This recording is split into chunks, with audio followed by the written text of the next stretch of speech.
నర్సాపూర్ శాసనసభ్యులు సునీతా లక్ష్మారెడ్డి ఇంటిపైన కాంగ్రెస్ కార్యకర్తలు చేసిన దాడిని ఆలయ మాజీ శాసనసభ్యులు మాజీ ప్రభుత్వ సునీతా మహేందర్ రెడ్డి తీవ్రంగా ఖండించారు. ఈ సందర్భంగా ఆమె మీడియాకు ఒక వీడియో విడుదల చేయడం జరిగింది. నమస్కారం. నిన్న అంటే మొన్నటి అర్ధరాత్రి నర్సాపూర్ ఎమ్మెల్యే గారు శ్రీమతి సునీతా లక్ష్మారెడ్డి గారి ఇంటిపైన దాడి చేయడం అనేది నిజంగా కూడా హేయమైనటువంటి చర్య. దీన్ని సంపూర్ణంగా ఖండిస్తూ మరి ఈ రాష్ట్రంలో అడుగడుగునా కూడా దాడులు జరగడం, రాజకీయంగా ఒకరినొకరు ఎమ్మెల్యేలను టార్గెట్ చేసుకోవడం, మార్పు కోసం కృషి చేయడం వేరు. అధికార పార్టీలో ఉన్న మరి నాయకులు అభివృద్ధి మీద దృష్టి పెట్టడం, ప్రజల సంక్షేమం గురించి దృష్టి పెట్టడం ఒక విషయం అయితే, ఈరోజు ప్రతిపక్షాలను మాత్రమే టార్గెట్ చేసుకొని ఎవరు మాట్లాడినా వాళ్ళ మీద భౌతిక దాడులు దిగడం అనేది హేయమైన చర్య. అచ్చు గౌరవ ముఖ్యమంత్రి గారు రేవంత్ రెడ్డి గారిని ఫాలో అవుతున్నారు కాంగ్రెస్ పార్టీ నాయకులు, కార్యకర్తలు అనేది స్పష్టంగా అర్థమవుతుంది. నిండు సభలో, అసెంబ్లీలో గౌరవ శాసనసభ్యులు శ్రీమతి సబితా ఇంద్రారెడ్డి గారిని కూడా మరి గతంలో ముఖ్యమంత్రి గారు అసెంబ్లీలో అవమానించడం జరిగింది. వారినే ఫాలో అవుతా ఉన్నారు.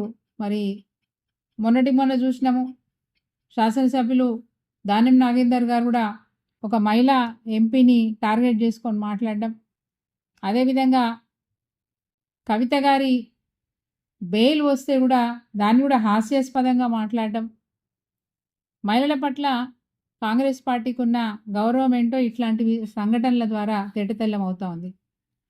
నిన్న కూడా నరసాపూర్లో సునీతా లక్ష్మారెడ్డి గారి ఇంటి మీద దాడి చేయడం అంటే ఇవన్నీ కూడా దేనికి సంకేతాలు? రేవంత్ రెడ్డి గారు కూడా గతంలో ఒక మాట మాట్లాడేటప్పుడు మరి కేసీఆర్ గారు ఉచిత బస్సు గురించి మీరు మాట్లాడుతున్నారు, చీర కట్టుకొని గాజులు వేసుకొని బస్ ఎక్కి చూడండి అర్థమవుతుందని చెప్పి వారు మాట్లాడుతూ ఉన్నారు. అంటే మీరు ఆనందపడుతున్నారా? నేదో కేసీఆర్ను మాట అన్నా అని చెప్పేసి గొప్పగా ఫీల్ అవుతున్నారా? రేవంత్ రెడ్డి గారు ఇది మీకు తగింది కాదు. మీరు ఒక ముఖ్యమంత్రి హోదాలో ఉన్నారు, ముఖ్యమంత్రి హోదా తగ్గట్టుగా మాట్లాడండి. కేసీఆర్ గారిని అట్లా మాట్లాడితే నేను చాలా గొప్ప మాట మాట్లాడినా, ఆయన కంటే గొప్ప ఘనకార్యాలు చేయండి, ఏదైనా గొప్పగా సాధించండి. సాధించిన తర్వాత నేను ఇది చేసినాను, కేసీఆర్ గారి కంటే గొప్పగా చేసినానని చెప్పుకోండి తప్ప ఈరోజు మహిళల్ని అవమానపరిచే విధంగా చీరలు గాజులు అంటూ మాట్లాడడం ఇది మంచి పద్ధతి కాదు. అండ్ కాంగ్రెస్ పార్టీ నాయకులు కూడా నేను మరి హెచ్చరిస్తా ఉన్నది మంచి పద్ధతి కాదు. మీరు మొన్నటికి మొన్న కౌశిక్ రెడ్డి గారి ఇంటి మీద కూడా దాడి చేసినారు. మీతో పని చేత కాదు, అభివృద్ధి చేయలేరు, ప్రజలకు అందుబాటులో ఉండరు, ప్రజల సంక్షేమం గురించి మాట్లాడరు, మీరు ఇచ్చిన 6 గ్యారంటీల అమలును ఎట్లా చేద్దామనేది ఆలోచన మీకు ఉండదు.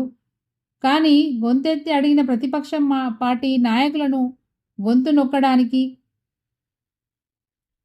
భౌతిక దాడులకు తెగబడుతున్నారు అని అంటే ఈరోజు ఈ రాష్ట్రంలో ఎట్లాంటి పాలన ఉంది, అసలు లా అండ్ ఆర్డర్ ఉందా లేదా అని